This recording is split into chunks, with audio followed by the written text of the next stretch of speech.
이 사교육 시장의 일타 강사들께서 대학의 위기를 거론했다. 수능 체계는 오래 가지 못한다. 서울대 나와도 백수 많다. 대학이 밥벌이하는 시대는 지났다. 이렇게 단언을 했다고 합니다. 대학은 붕괴하는가. 그럼 이제 다시 본론으로 돌아가서 이제 대학은 위기인가, 대학은 붕괴하는가 이 문제이니까 이제 저 현재로 좀 진단을 해야 되는데 이제 각 대학 본래의 기능, 대학 본래의 위상에 비춰볼 때, 그러니까 시대가 요구하는 대학의 역할이 달라진 거냐. 서울대 나와도 취직하기 어렵다. 일타 강사 이런 식으로 이야기를 한다면 다시 말해서 어떤 진리 탐구 기관 이런 거 둘째치고 어떤 그 인적 자원을 그러니까 육상에서 배출한다는 기능 같은 경우도 이제는 시장에서 별로 원하지 않는 건 아니냐. 그러니까 수요가 줄어든 거 아니냐. 이 점에서부터 점검이 가능할 것 같은데 이 점은 어떻게 보십니까? 저는 이렇게 생각합니다. 그러니까 만약에 그런 식으로 그러니까 시장이 요구하는 실용적 인재를 많이 배출하는 게 대학의 목적이다라고 우리 사회가 합의할 수 있어요. 예. 저는 그렇게 합의를 한다면 대한민국의 대학 대부분은 거의 필요 없을 거다. 바로 그 점, 그러니까 일단 하나하나 쳐나가기 위해서 그 질문을 드리는 건데 제가 왜 이런 질문을 드리냐면 얼마 전에 삼성그룹이 그 발표한 거 보셨습니까? 뭐 이제 뭐 투자를 뭐 어디를 얼마 하고 하는 거인데 그 중에 하나의 대목이 저희는 이 입사의 공정성을 기하기 위해서 공채 제도를 유지하겠습니다. 이게 들어가 있었어요. 그럼 저는 이걸 보면 참 이게 재미난 대목이다. 왜냐하면 그 이야기는 거꾸로 하면 지금 일반적 추세는 공채가 없어진다라는 이야기가 여기는 깔려 있는 거거든요. 그렇죠. 그리고 실제로 그렇고 수시 채용이죠. 이제 수시 채용으로 가고 있다는 얘기는 뭐냐면 수시 채용은 신입을 수시 채용한다는 부분으로 오히려 경력자 중심으로 바뀌고 있다는 이야기니까. 그리고 정말 신입이라고 한다면 엄청난 인턴 경력을 그렇죠. 그러니까 이렇게 놓고 본다면 시장에서 요구하는 이른바 인적 자원이라고 하는 게 대학에서 육성된 그런 인적 자원을 요구하는 시대가 아니가 돼버렸다. 그러니까 시장과 자본의 입장에서도 대학의 쓸모가 그 부분에서 이미 거의 삭감되고 있는 거 아니냐. 그러니까 일단 이전부터가 진단이 된 아주 거죠. 좋은 지적이신데 소위 대학이 기업의 OJT 저희가 뭐 그런 말 하잖아요. 직무 교육이라고. 그러니까 이제 대학이라고 하는 것의 기능이 기업에서 쓰기에 당장 그냥 쓰기에 좋은 인재들. 이런 우리 따로 OJT 안 해도 좋은 그런 인재들을 길러주는 곳이어야 한다라고 하는 기준으로 보면 대학은 어떻게 해도 안 돼요. 그렇죠. 지금의 대학 시스템 속에서는 어떻게 해도 안 됩니다. 그래서 제가 사례 하나를 미국에서 공부해서 우리 김만균 박사님 앞에서 미국 얘기해서 죄송하긴 한데 미국의 피닉스 대학이라고 있거든요. 이 대학이 쉽게 말하면 목적이 영리 추구 대학이에요. 예? 네, 영리 추구가 목적이 영리 추구가 목적인 기업 대학입니다. 그럼 어떻게 영리를 추구하는데요? 그러니까 이 대학이 어떤 거냐면 전국의 캠퍼스가 200개, 32개 주에 200개가 있는 그런 대학인데요. 대학이 아니라 학원 아니에요, 학원? 사실상 그런 거라고 보면 돼. 그렇지만 대학입니다. 그래서 어떻게 하냐면 이 대학은 이 교수의 95%가 시간 강사. 95%가 시간 강사고. 교수가 없어요. 예. 학생이 30만 명이 넘고요. 그럼 강의도 대부분 인터넷 강의입니까? 그런 것도 많이 있지만 실제 강의도 합니다. 당연히. 캠퍼스 건물이 있는데 그러나 도서관, 기숙사, 체육관 이런 식의 학생 복지 시설은 하나도 없어요. 그 뭐냐면 최소 비용으로 너희가 대학에 와서 무슨 커뮤니티 생활을 하고 함께 사귀고 리더십을 배우고 교양을 쌓고 이런 거 우리 하나도 없어. 그런 거 필요 없어. 그다음 교수와 인간적 너희들 그런 거 원하는 거 아니잖아. 솔직하다고 해서 솔직히 완전히 필요한 실용 지속 중심으로 다른 대학보다 훨씬 싸게 가르쳐 줄게. 우리 까놓고 트자 뭐 이거. 그래서 전국적으로 표준화된 커리큘럼. 거기에 표준화된 교수 방법. 교수들이 여기 있는 교수들이 나는 내가 교육자적 양심을 걸고 난 이렇게 뭐 이런 거 없어요. 프랜차이즈 대학이군요. 맞습니다. 똑같습니다. 진짜 똑같아요. 찍어내는 거예요. 그냥 지식. 근데 미국은 워낙 나라가 크기 때문에 이런 대학의 자리도 있는 거죠. 아직도 교양교육을 중심으로 두는 우리 저희 자유교양대학이라고 불리는 리버럴 아츠 스쿨들도 있고 미국은 굉장히 다양한데 한국은 이렇게 다양하지 못하잖아요. 모든 대학들이 사실상 미국식 연구 중심 대학을 표방하는 이런 나라에서 만약에 우리 사회의 합의가 이렇게 되어가면 사실은 피닉스 대학 같은 모델로 가는 거죠. 그런 모델에 이길 수가 없어요. 야, 우리 싸게 실용주식 해줄게. 전 근데 하나 아이러니가 뭐냐면 이게 사회에 정말 필요한 이제 그런 인재들, 그러니까 기업이 사회라고 표현 안 하겠네요. 기업이 필요한 인재들을 배출하지 못한다고 그렇게 비판받는데 모든 대학은 또 취업률이 목적이에요. 맞아. 배출 못한다는데 맨날 또 취업률이 목적이에요. 그래서 네. 이 취업 대학이에요. 그러니까 취업을 위한 교육, 취업을 위한 연구, 취업을 위한 봉사. 그러니까 봉사가 취업을 위한 네, 봉사. 뭐 그렇습니다. 이런 식으로 다 가 있거든요. 그래서 모든 것들이 취업률이고 심지어 예술대학, 예술대학도 취업률이 높아야 지원이 가요. 그러니까 이게 말도 안 되는 어떤 그 기준을 들고 있는데 제가 봤을 때는 대학이 이런 취업률이라는 기준 스탠다드 하나 사실상 저는 그 스탠다드가 제일 중요한 개학 평가의 기준이고 그리고 이제 우리가 대학을 우리가 이야기할 때도 취업률이 높은 대학을 사람들이 더 좋은 대학이라고 이야기하는 추세가 이제 늘어나기 시작했고 그런 것들 때문에 계속 여기에 초점을 맞춘다면 좀 문제가 계속 생길 거라고 생각해요. 그러면 두 번째가 이제 그러면 또 하나의 어떤 진리 탐구. 그러니까 약간 무식하게 질문드리면 그러면 이렇게 그 대학이 많을 이유가 뭐가 있어요? 그러니까 자 그러면 지금 대한민국의 대학 진학률이 아마 세계 1, 2위 다투지 않습니까? 우리나라의 대학 1위라고 진학률이. 하죠. 그건 사실상 거의 1위라고 하는 데도 많죠. 그리스, 우리나라가 아마 1, 2위 다툴 겁니다. 아, 그렇습니다. 아니 그러니까 좀 이건 뭐 약간 오해의 소지가 있을지 모르겠으면 뭐 비하고 이런 뜻이 아니라 나는 대학 가서 열심히 학문을 해서 진리를 탐구하겠다라고 하는 그 사람들이 그렇게 대학 진학률만큼 높다고는 볼 수가 없는 거 아니겠습니까? 그러겠죠. 예. 그잖아요. 예. 그렇게 놓고 본다면 대학이 이렇게 많을 이유도 없고 또 거의 모든 학생들이 대학을 당연한 코스로 생각할 이유도 사실은 없는 거잖아요. 저는 사실은 이제 모 대학에 다니는 이제 그 선배님 한 분으로부터 어떤 이야기를 들었냐면 수업 시간에 학생들이 취업 문제지를 풀어드리길 바랐다라는 이야기를 대학에서? 들었고요. 예, 대학에서. 예. 사실은 그런 생각이 들어요. 뭐냐면 예전과 같은 대학의 소위 진리의 상아탑 이런 모델이 더 이상 유효한 건 아닙니다. 그러니까. 예, 그거는 좀 특권적인 대학 모델이거든요. 예. 더 보기엔 되게 좋아 보이는데 우리 잘났다 이렇게 보이잖아요. 예, 반면에 오늘날 같이 이야기하는 무슨 정말 대학이 기업에 봉사하고 취업률 낮으면 대학도 아니고 그럴 것 같으면 학원 하면 되죠. 굳이 대학일 이유는 없잖아요. 그러니까요.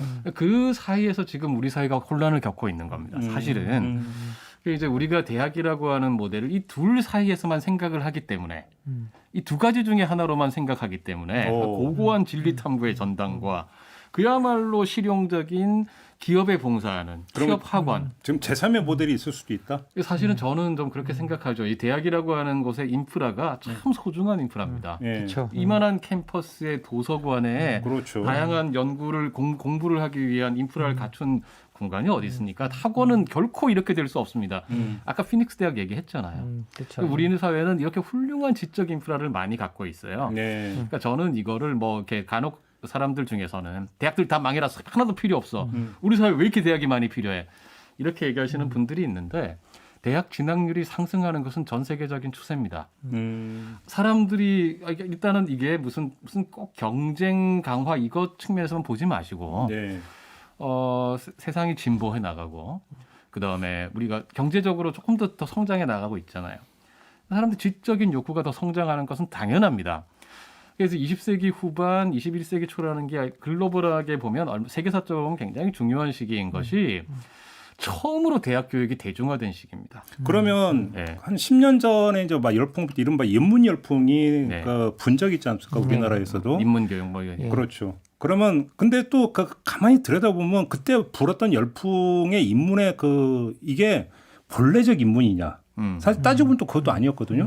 입시용 인문, 그렇죠. 입사용 인문, 예. 내지 그다음에 술자리 안주용의 어떤 단편적인 말 그대로 지식. 예. 내가 이 정도는 알아. 그렇죠. 예. 그러니까 또 지적 플렉스를 위한 이런 거라 이건 또 그럼 또 이것도 뭔가 좀 궤도가 좀 다른 거다 이런 얘기도 그때 사실은 있었던 그렇죠. 건데 예. 그 이야기를 하다 보니까 제가 기억에 나는 게 한 20년 전쯤인가 그 학제 개편 이야기가 있을 때 어떤 방안이 아이디어로 나온 적이 있냐면 대학교 학제를 바꾸자. 그래서 제 기억이 정확한지는 모르겠습니다만 제가 기억하는 바로는 대학을 3년제로 해서 교양 중심 대학으로 완전히 바꾸자. 교양 중심 대학으로 바꾸고 그 다음에 학문하고 싶은 사람 대학원으로 가고 취업하고 싶은 사람 그냥 빠지고 그러면 대학을 4년을 유지할 이유도 없고 그래서 교양 중심으로 대학을 바꿔버리면 고등학교 교육도 더불어서 바뀌게 된다. 그렇게 되면 이제 대학교의 레벨이라고 하는 게 그렇게 중요한 것이 아니기 때문에 또 대학 진학에 목을 걸 명문대 목을 걸 이유도 없는 거 아니냐. 교양 중심으로 되면 대학의 평준화도 가능하니까 이런 아이디어가 나온 적이 있었거든요. 그때 제가 이 시선 집중 브리핑하면서 브리핑한 기억도 있는데 이런 모델은 어떻게 생각하십니까?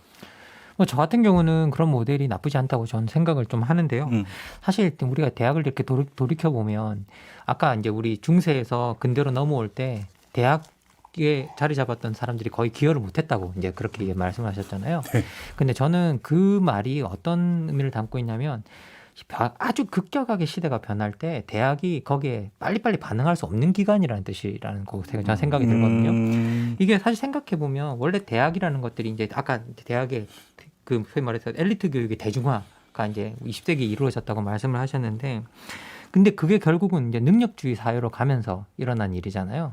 그런데 마이클 영이 능력주의에 관한 이야기를 하면서 대학이라는 곳, 학교라는 곳이 어떤 곳이냐, 여기 능력주의 사회를 위해서 만들어졌는데 문제는 뭐냐?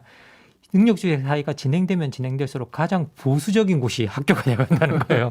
능력주의를 탈피해서 노인 정치가 살아남는 곳이 된다고 이야기를 하거든요. 노인 정치와 연결이. 예, 왜냐하면 연배가 높으신 분들이 거기서 다 이제 그렇죠. 머리 휘끗하신. 그렇죠. 예. 그러니까 이 정년 보장 대신 경교수님들이 탁 틀어지고. 틀어지고 그게 그래서 가장 보수적이고 안 바뀌는 기간이 된다는 거예요. 그래서 변화하는 시대에 학교가 적응을 잘 못한다고 그렇게 또 거기서도 분명히 밝히고 있거든요. 그런데 저는 이게 학교가 정말 이렇게 변하는 시대에 잘 적응하는 방법이 뭘까라고 생각해 봤을 때 여러 케이스들을 좀 생각해 봤으면 좋겠어요. 이거 우리가 뭐 스티브 잡스나 뭐 이런 사람들이 학교 대학 다니다가 다 관뒀잖아요. 이게 유명한 사람들. 그리고 제가 알기로는 빌 게이츠도 뭐 대학 졸업 끝까지 못했다는 걸 알고 있는데 스티브 잡스가 그나마 자기가 대학 다니면서 좋았던 게 고전 읽기 프로그램이라고 이제 그렇게 이야기를 하거든요. 그리고 자기가 알게 되었던 자기가 소위 말해 애플이나 이런 데서 창조적인 생각을 할 수 있게 된 근원이 바로 고전 읽기 프로그램이었다. 잡스의 입문 요행이 거기서 나온 거고. 그런데 이게 사실 생각해 보면 시카고 대학이라는 것도 이제 원래 록펠러가 이걸 처음 만들었을 때 별로 아무것도 아닌 대학이었어요. 이름이 없다가 갑자기 더 그레이트 북 프로그램이라 그래서 이게 소위 말해 고전을 읽히는 프로그램을 여기서 시작했어요. 학교 뭐 졸업할 때까지 너 고전 100권 안 읽으면 졸업 안 돼. 뭐 이런 식 이런 프로그램을 그리고 우리 소위 말하는 대학이 말하는 무슨 학교 고전 100선 뭐 이런 것들. 사실 그 원조가 시카고 여기를 볼 수 있죠, 사실상. 그래서 그 100권을 읽어야 되는 그런 프로그램을 만들었는데 이 학교가 사실 2000년까지 무려 68명의 노벨상 수상자를 배출하게 되거든요. 그 이후에. 예, 그런데 이게 사실 이렇게 고전 읽기 프로그램을 저도 학교에서 이제 제가 하는 학교에서 그레이트 북스 앤 디베이트라는 프로그램이 있어요. 거기 들어가 보면 학생들이 만족도가 정말 높아요. 그런데 거기서 교수가 하는 일이 별로 없어요. 왜냐?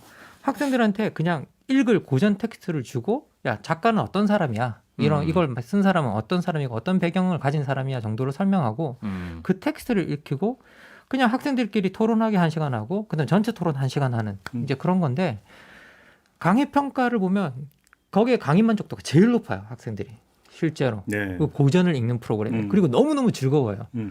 그리고 이게 뜻밖의 우리는 이게 학생들이 이런 걸 지루해할 거라고 생각하지만 마키아벨리가 왜 도덕과 정치가 분리되어야 된다고 이야기를 했는지 왜 사회주세상권이라는 게 노동에서 나오는지 뭐 이런 것들에 대한 질문을 학생들이 은근히 거기에 대해서 마주하고 즐기고 그걸 배우는 동안 더 놀라운 건 뭐냐면 그걸 진짜 현대적인 일에 적용해요. 학생들은 그걸. 그리고 자기의 삶과 생활과 이런 데 적용하는 일들을 이제 보게 되거든요. 그래서 사실 우리가 오히려 대학 본연의 기능에 충실하는 게 오히려 가장 혁신이 아닌가 지금은. 예, 이런 변하는 시기에는 그 학생들에게 무언가 새로운 창조적인 아이디어, 우리가 고전으로 남은 이유는 뭐냐면 바뀌는 시대를 선도했기 때문이거든요. 그러면 그 바뀌는 시대를 선도했던 고전을 열심히 익히는 그런 프로그램만 우리가 잘해도 대학이 저는 기능을 한다고 생각하기 때문에 아까 그렇게 인문적으로 바뀌는 부분에 대해서 저는 그게 나쁘지 않다. 좋은 플랜이 될 수 있다라고 생각이 듭니다. 근데 그러면 그렇게 많은 과가 필요가 없는 거 아닙니까? 그건 단순 무식하게. 뭐 그거는 아니죠. 우리가 아닙니까? 이제 왜냐하면 각각의 분야에서의 고전들이 있잖아요. 예, 각각의 분야에서 고전들이 그러면 있고. 그렇게 교수님이 많을 이유는 없지 않겠습니까? 아닙니다. 학생들하고 토론을 수업이 들어가고 그러면 뭐 이게 10명, 이거 20명 기독권 얘기 아니에요? 이거 기독권? 이제 제가